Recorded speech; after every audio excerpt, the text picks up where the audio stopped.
হরে কৃষ্ণ, রাধে রাধে। নমস্কার সুধীভক্তবৃন্দ। শ্রী উৎপন্না একাদশী ব্রত 2025 সালে কবে পালন করতে হবে পারণ সহ পূর্ণাঙ্গ সময়সূচি জানবেন আজকের এই পর্বে। অগ্রহায়ণ মাসে কৃষ্ণপক্ষের একাদশী জগতে উৎপন্না একাদশী নামে প্রসিদ্ধ।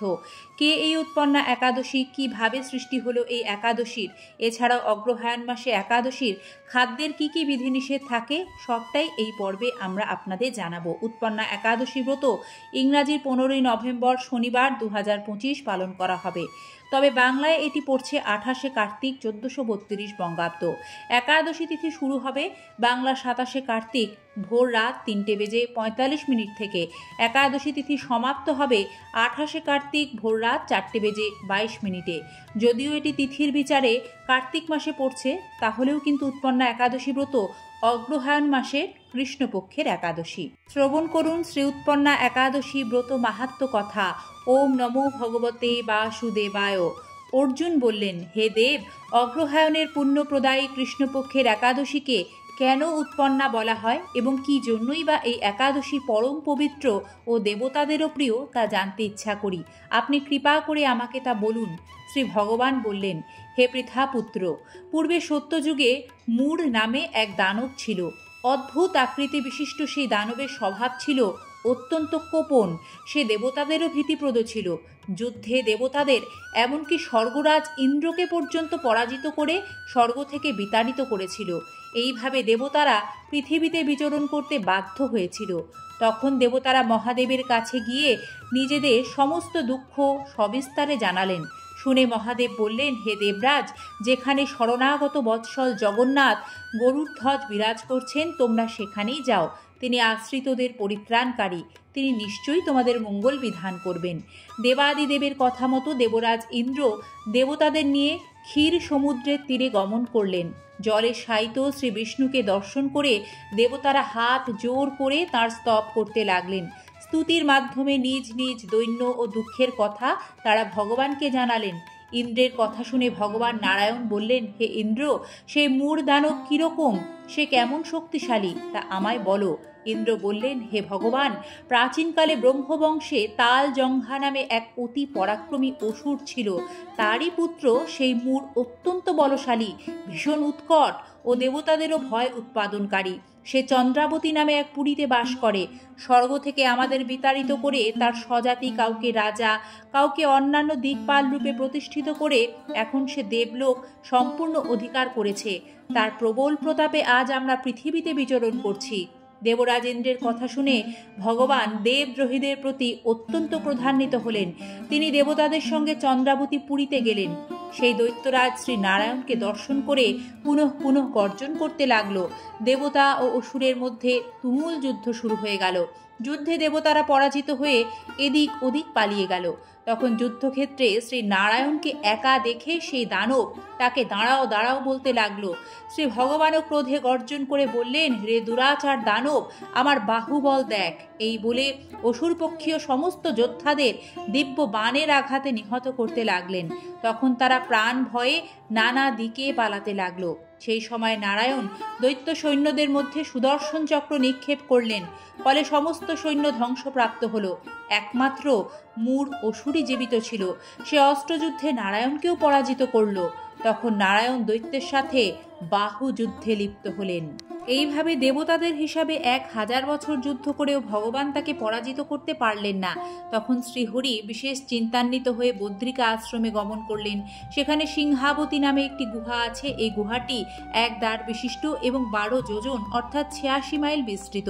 ভগবান বিষ্ণু সেই গুহার মধ্যে শয়ন করলেন। সেই দৈত্যও তার পিছন পিছন ধাবিত হয়ে গুহার ভেতর প্রবেশ করল। সে শ্রী বিষ্ণুকে নিদ্রিত বুঝতে পারল। অত্যন্ত আনন্দিত হয়ে ভাবতে লাগলো, আমার সাথে যুদ্ধে পরাজিত হয়ে বিষ্ণু এখানে গোপনে শুয়ে আছেন, এখন আমি তাকে অবশ্যই বধ করব। দানবের এইরকম চিন্তার সঙ্গে সঙ্গেই শ্রী বিষ্ণুর শরীর থেকে একটি কন্যা উৎপন্ন হলো।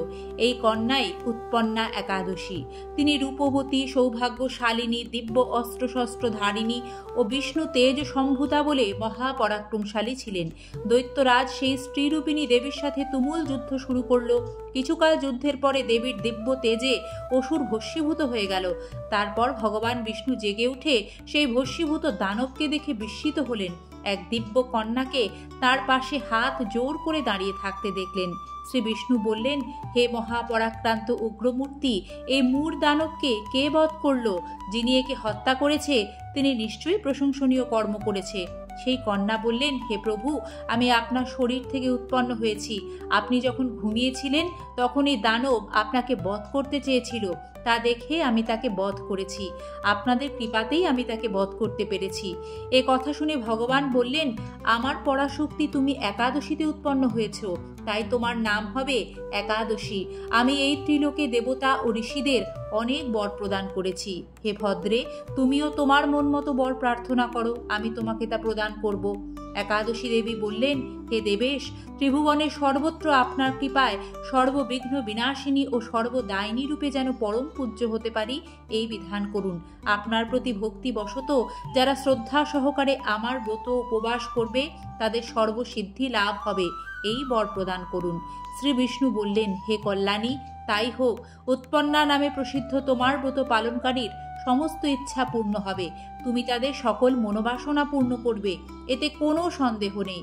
তোমাকে আমার শক্তি বলে মনে করি, তাই তোমার ব্রত পালনকারী সকলে আমারই পূজা করবে। এর ফলে তারা মুক্তি লাভ করবে।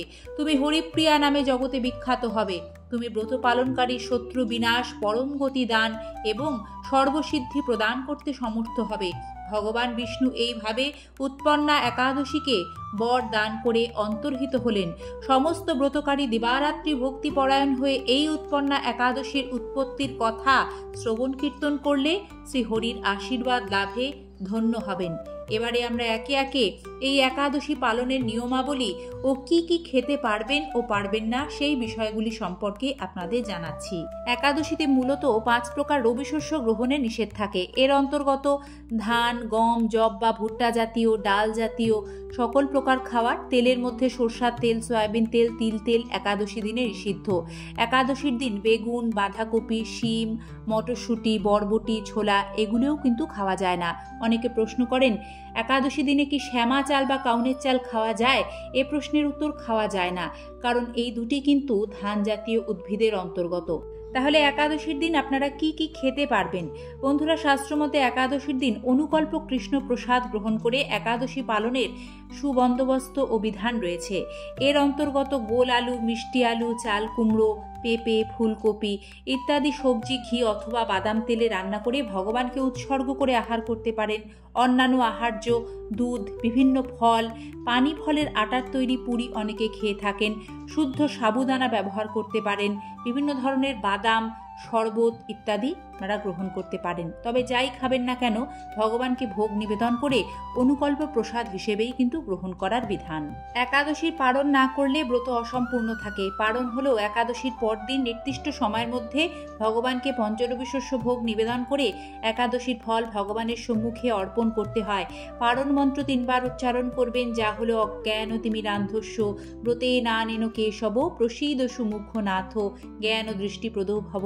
তারপর সে ভোগ কৃষ্ণ প্রসাদ হিসেবে গ্রহণ করে একাদশী ব্রত পূর্ণরূপে সমাপন করা শাস্ত্রীয় বিধান। তাতে একাদশীর পূর্ণ ফল খুব দ্রুত লাভ করা যায়। বন্ধুরা, একাদশীতে কয়েকটি কর্মের ওপর নিষেধ থাকে। সেগুলি হলো, একাদশী ব্রতের আগের দিন রাত 12টার আগেই অন্ন ভোজন সম্পন্ন করে নিলে সর্বোত্তম। ঘুমানোর আগে শুধুমাত্র দাঁত ব্রাশ করে নিতে হবে। সকালে উঠে শুধু মুখ কুলিয়ে স্নান করতে হবে। যেহেতু একাদশীতে রক্তক্ষরণ বর্জনীয়, তাই সবজি কাটার সময় সতর্ক থাকবেন। একাদশীতে চলমান একাদশীর মাহাত্ম্য ভগবত ভক্তের শ্রীমুখ হতে শ্রবণ করার বিধান। সম্ভব না হলে নিজে শুচি সাত্ত্বিকভাবে ভক্তি ভরে পাঠ করবেন। যারা একাদশীতে একাদশী প্রসাদ রান্না করেন তারা অবশ্যই সৈন্ধব লবণ ব্যবহার করবেন। 5 ফোড়ন ব্যবহারে সতর্ক থাকতে হয়, কারণ 5 ফোড়নে সরিষার তেল, তিল তেল থাকতে পারে, যা একাদশী দিনে বর্জনীয়। একাদশীতে কোনো রকম ক্ষৌর কর্ম করা যায় না, অর্থাৎ নখ চুল দাড়ি কাটা যায় না। কোনো রকম প্রসাধনী, সুগন্ধি তেল, সাবান, শ্যাম্পু এগুলিও একাদশী দিনে ব্যবহার করা যায় না। শুধুমাত্র উপবাস করা একাদশীর মুখ্য উদ্দেশ্য নয়। উদ্দেশ্য শ্রীকৃষ্ণ ভক্তি লাভ ও হরিচরণে পূর্ণ সমর্পণ। তাই আত্মসংযম ও নিয়ন্ত্রণ একাদশী ব্রতের মূল কথা। একাদশীর দিন ভুল করেও পরনিন্দা, পরচর্চা, কাউকে অপমানসূচক কথা বলা, ঝগড়া বিবাদ এগুলি করা যায় না। তাতে ব্রতের কোনো ফল পাওয়া যায় না। জগৎপালক ভগবান শ্রী বিষ্ণুর প্রীতিবিধানার্থে এই শুভ উৎপন্না একাদশী ব্রত সকলেই পালন করুন, অপরকেও উৎসাহ প্রদান করুন। আমাদের আজকের এই পর্বটি সম্পূর্ণ শ্রবণ করার জন্য আপনাদের আন্তরিক ধন্যবাদ জানাই, বিনম্র শ্রদ্ধা জানাই। শুভ উৎপন্না একাদশী তিথি কি জয়। জয় শ্রীকৃষ্ণ। রাধে রাধে। শ্রীকৃষ্ণ কৃপায় সকলের মঙ্গল হোক।